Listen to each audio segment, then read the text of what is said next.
जय हिंद। दोस्तों, आज की इस वीडियो में एक बार फिर से हम क्वांट म्यूचुअल फंड के ऊपर में चर्चा करेंगे।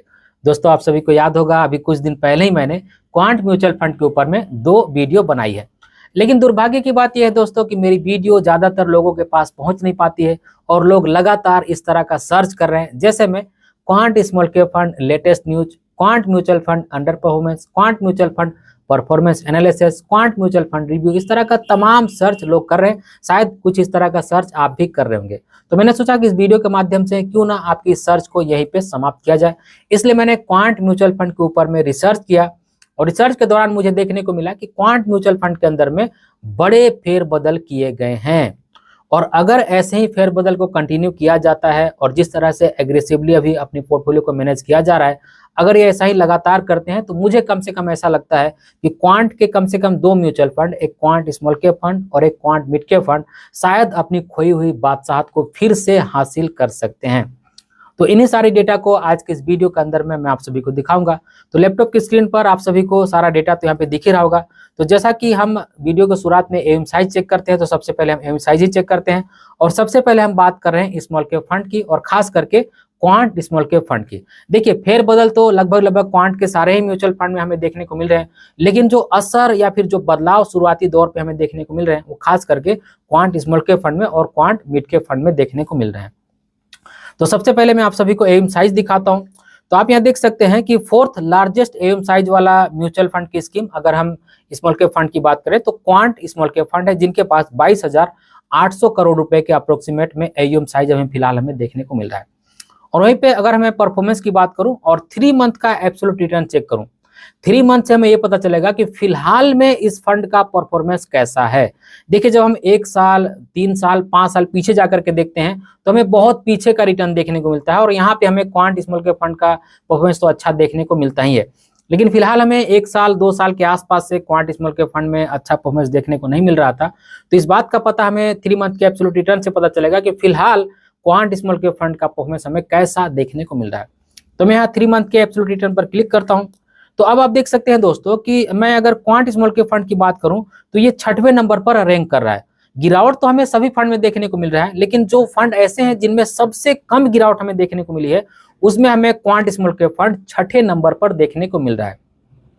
इसका मतलब ये है दोस्तों कि इन्होंने अपने पोर्टफोलियो में बड़े फेरबदल किए हैं, अपनी पोर्टफोलियो को एग्रेसिवली मैनेज किया है और डिफेंसिव टाइप का भी पोर्टफोलियो बनाया है, तभी हमें यहाँ पे गिरावट कम देखने को मिल रहा है। वहीं पे अगर मैं सबसे ज्यादा गिरावट वाले फंड को आपको दिखाऊं, जिनमें हमें 3 मंथ के दौरान सबसे ज्यादा गिरावट देखने को मिली है, तो आप देख सकते हैं कि HSBC स्मॉल कैप फंड है, जिसमें 25% के आसपास की गिरावट हमें देखने को मिल रही है।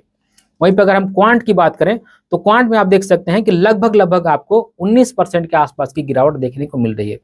तो नो डाउट इनका जो फिलहाल का परफॉर्मेंस है, अगर हम प्रेजेंट का परफॉर्मेंस देखें सिर्फ 3 महीने पीछे जाकर के, तो अपनी कैटेगरी में सबसे अच्छे करते हुए दिख रहे हैं, यानी कि सबसे अच्छे करने वाले फंड में से ये एक बन गए हैं अगर हम स्मॉल कैप फंड की बात करें तो।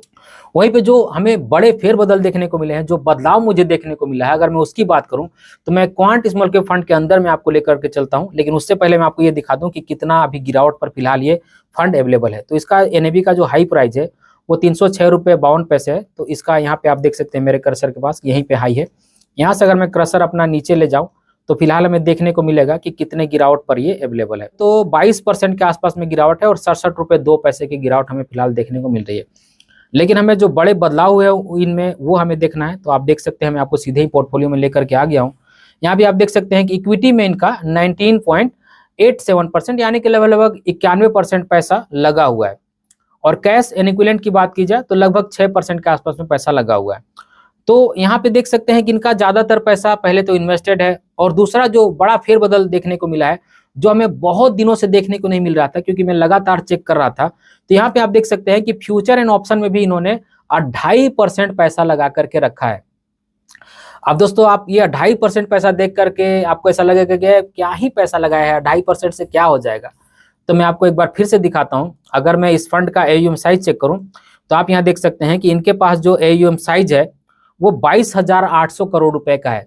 इसका अगर मैं 2.5% निकालूं तो लगभग 550 से 600 करोड़ रुपए होता है। यानी कि अपना इन्होंने 550 से 600 करोड़ रुपए सिर्फ फ्यूचर एंड ऑप्शन में लगा करके रखा है। और आप जानते हैं कि क्वांट स्मॉल कैप फंड जो है और खास करके क्वांट म्यूचुअल फंड है, इनकी बाय एंड होल्ड की स्ट्रेटजी रहती है। तो आप ये कह सकते हैं कि पूरी तरह से ही ट्रेड करते हैं, लेकिन आप देख सकते हैं कि स्पेशली इन्होंने फ्यूचर एंड ऑप्शन में भी अपना जो पैसा है 2.5% के आसपास में उसको झोंक दिया है, यानी कि लगा दिया है। तो आप ये कह सकते हैं कि अगर फिलहाल हम बात करें तो बहुत ही एग्रेसिवली अपने पोर्टफोलियो को ये मैनेज करने लगे हैं। तो इन्हीं सारी चीजों को देख करके मुझे ऐसा लगता है कि क्वांट स्मॉल कैप फंड शायद अपनी पुरानी बादशाहत को हासिल कर सकता है। अगर ये 1 नंबर पर नहीं आया, लेकिन फिर भी मुझे ऐसा लगता है कि सबसे अच्छा परफॉर्मेंस करने वाले फंड में जरूर से शामिल हो जाएगा आगे चल करके, अगर ये ऐसा ही करते रहे तो चलिए दोस्तों, अब हम मिड कैप फंड की बात कर लेते हैं, क्योंकि आज के इस वीडियो के अंदर में 2 ही फंड के बारे में हम बात करने वाले हैं। ऐसे तो फेरबदल जो है वो क्वांट के सभी फंड में हमें देखने को मिल रही है, और अगर क्वांट फेरबदल करेगा तो सभी फंड में करेगा, ऐसा नहीं कि सिर्फ स्मॉल कैप मिड कैप में करेगा, क्योंकि अगर हम सभी फंड को 1 बाय 1 देखने लगे तो वीडियो बहुत ज्यादा लंबी हो जाएगी।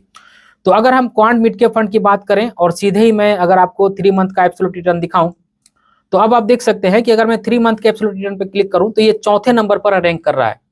और जब भी हमने लगभग 6 महीने साल भर पहले जब ये चेक किया है तो हमने देखा है कि ये अपने निचले पायदान पर रैंक करते थे। यहाँ पे जो भी हमें 28-29 म्यूचुअल फंड की स्कीमें देखने को मिल रही है ना, यहीं पर quant mid cap fund rank करता था, लेकिन आज जब हम चेक कर रहे हैं तो ये चौथे नंबर पर रैंक कर रहा है दोस्तों। तो डेफिनेटली क्वांट म्यूचुअल फंड के अंदर में बदलाव किया गया है, जो कि हमें क्वांट स्मॉल कैप और मिड कैप में साफ साफ देखने को मिल रहा है।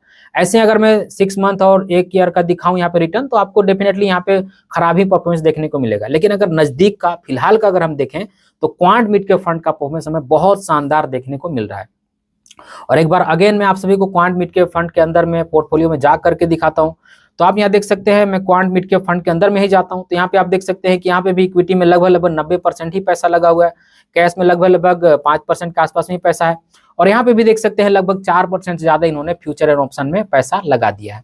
और अगर यही चलता रहा तो जैसा कि मैंने वीडियो में अभी बीच में भी कहा आपको कि ये पुरानी बादशाहत को अपनी हासिल कर सकते हैं। और अगर मैं गिरावट दिखाऊं कि अपने हाई से कितना गिरावट पर अवेलेबल है, तो आप देख सकते हैं कि ये इसमें भी लगभग 22% के आसपास की गिरावट है। एनएबी में 61 रुपए 1 पैसे के आसपास की हमें गिरावट देखने को मिल रही है। तो अच्छा खासा भी कह सकते हैं कि मौका भी है क्वांट स्मॉल कैप फंड और क्वांट मिड कैप फंड में निवेश करने का।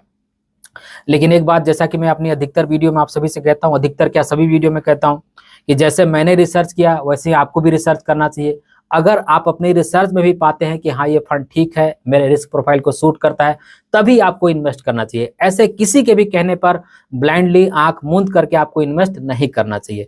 तो अगर आपको इन्वेस्ट करना होगा तो आप एक बार अपनी रिसर्च कीजिएगा, अगर आपको अच्छा लगता है तब आप इस फंड में इन्वेस्ट कर सकते हैं। तो आज की इस वीडियो में यही वो जानकारी थी दोस्तों, जिसको मैंने एक छोटी सी वीडियो के माध्यम से आप सभी को दी है। तो अगर वाकई में आपको वीडियो से कुछ जानने को मिला, कुछ सीखने को मिला, वीडियो अच्छा लगा हो, तो वीडियो को एक लाइक जरूर कर दीजिएगा, और इसी तरह की वीडियो देखने के लिए चैनल को सब्सक्राइब कर लीजिएगा, और इस वीडियो को अपने फ्रेंड और फैमिली के भी जरूर से शेयर कीजिएगा ताकि वो भी अवेयर हो जाए। इस वीडियो के आखिर में बस मैं आपसे इतना ही कहना चाहता हूँ कि अपना और अपने फैमिली का बहुत ख्याल रखिएगा। मैं मिलूंगा इसी तरह के किसी और वीडियो में, तब तक के लिए बाय।